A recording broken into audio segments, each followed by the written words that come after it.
The following presentation is controversial and may be offensive to some audiences. Viewer discretion is advised. Hi, my name is Josh, and this is a fish. In just a few minutes, I'm going to show you how this fish will help you get laid. And it'll do it without teaching you cheesy pickup lines that don't work, without letting you spend a dime on dinners and drinks, and without anyone ever noticing you're using his techniques on them. But first, I gotta warn you. I've taught this technique you're about to learn to over 110,000 guys just like you who live in over 30 countries around the world, and it's going to make hot women stare at you and uncontrollably chase you. But to be fair to the other 100,000 plus guys who've shoved money in my pockets to teach them this technique already, I'm only going to be able to leave this video up for 24 hours. So this is literally the only chance you'll get to see this video all the way through. And if you actually think you have something better to do than learn this technique, then you're either gay, not that there's anything wrong with that if you are, or you're so old you piss dust. If you consider yourself an above average or even typical guy, stick around, this is totally for you. And if you watch until the end of the webinar, I'm going to give you the system that is literally step by step and is proven to create sexual intrigue that is so compelling and so powerful that almost any girl you use it on will find their panties around their knees, soaked to the max before she can even say, "My name is." Listen, I've pulled this off so many times, I've lost count. It even works if she thinks you're unattractive. In fact, if you follow my step-by-step method to the letter, it's literally out of her control. She has to respond. Wouldn't that be a secret you'd love to know? Well, this is a fact. All women go through the same exact process every time they decide to sleep with a guy. And trust me, you've never seen anything like this before, so make sure you watch this video to the very end. But first, I'm going to tell you a sex story. Yeah, I know most guys would tell you all about their different media appearances they've done, all the books they've authored, blah, blah. And yeah, I could bore you with that crap. I have a credentialed resume that would make the biggest player you know run home to his mama. But listen, if you're smart, you don't give a damn about that.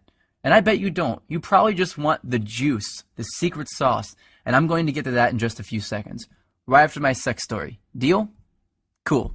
So how did this skinny little loser looking dude go from 0 to sleeping with up to 15 new hotties a month? Did I get rich? Did I memorize line after lame ass line? Did I put on pheromone cologne? Hell no. The truth is pretty brutal. I was an absolute leper with women until I discovered this system. If you looked up whipped in the dictionary, it'd say, see Josh Pellissier. In fact, if I hadn't hit complete rock bottom, I'd probably still be terrible to this day. You see, several years ago, I was living with my complete ice queen of an ex-girlfriend in North Carolina. She was hot, young, and she knew it. You know, a total Barbie who always gets what she wants. And I thought she was amazing in bed. Now that I've been with a few hundred more women, I wouldn't even rate her a 5. Listen, back then, the old Josh did anything she wanted. She wanted to move to North Carolina. I said, okay, let's go.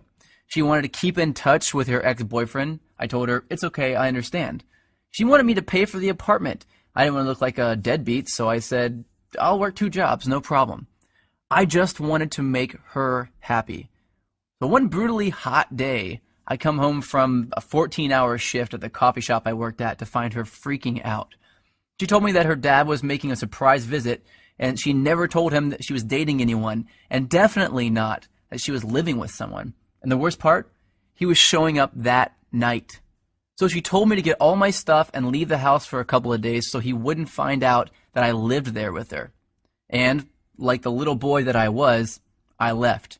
I got all my stuff, packed it into my little crappy black Honda Accord, and drove out not having any idea where I'd go.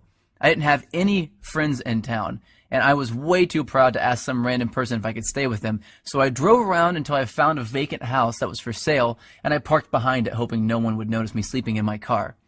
It wouldn't have been too bad, really, but I had to do it for 3 days in a row, and on the 3rd day, something happened and I snapped. See, I had to sleep with my windows open because it was way too hot to close them. But the mosquitoes were so bad that I had to use a blanket to keep them off me, so I only slept about 2 hours each night, and I couldn't even lean the driver's seat back because all my stuff was packed in the back seat behind me. So I had to sleep sitting up in the driver's seat, covered in a blanket, in the sweltering heat, behind a vacant house, like a hobo. And then it happened. I was half asleep and I hear, "Freeze, put your hands where I can see them." I freak out, of course. So in a daze, I put my hands out the window and a swarm of police officers jog over to my car with their guns out and aim at my window. Apparently, the neighbor had seen a strange car parked behind the vacant lot and called the police.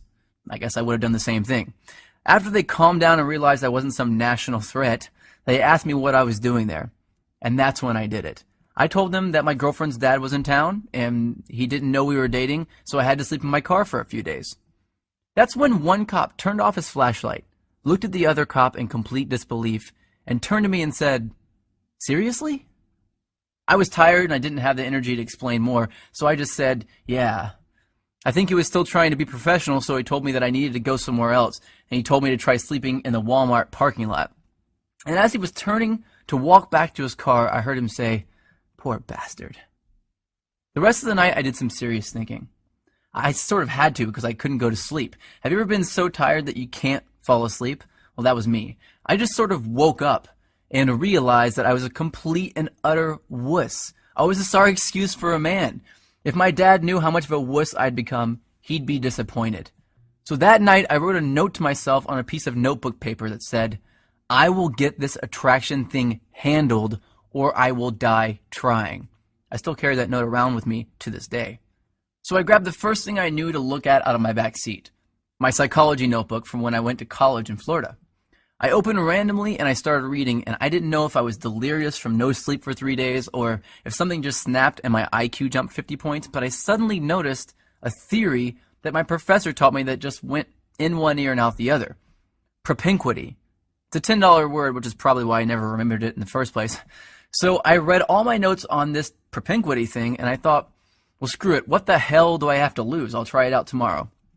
So the next morning, after rinsing off with paper towels in the bathroom at a place called Panera Bread, seriously, I went into work and I started using it on the customers. The first time I used it, nothing. The second time, nothing again. But the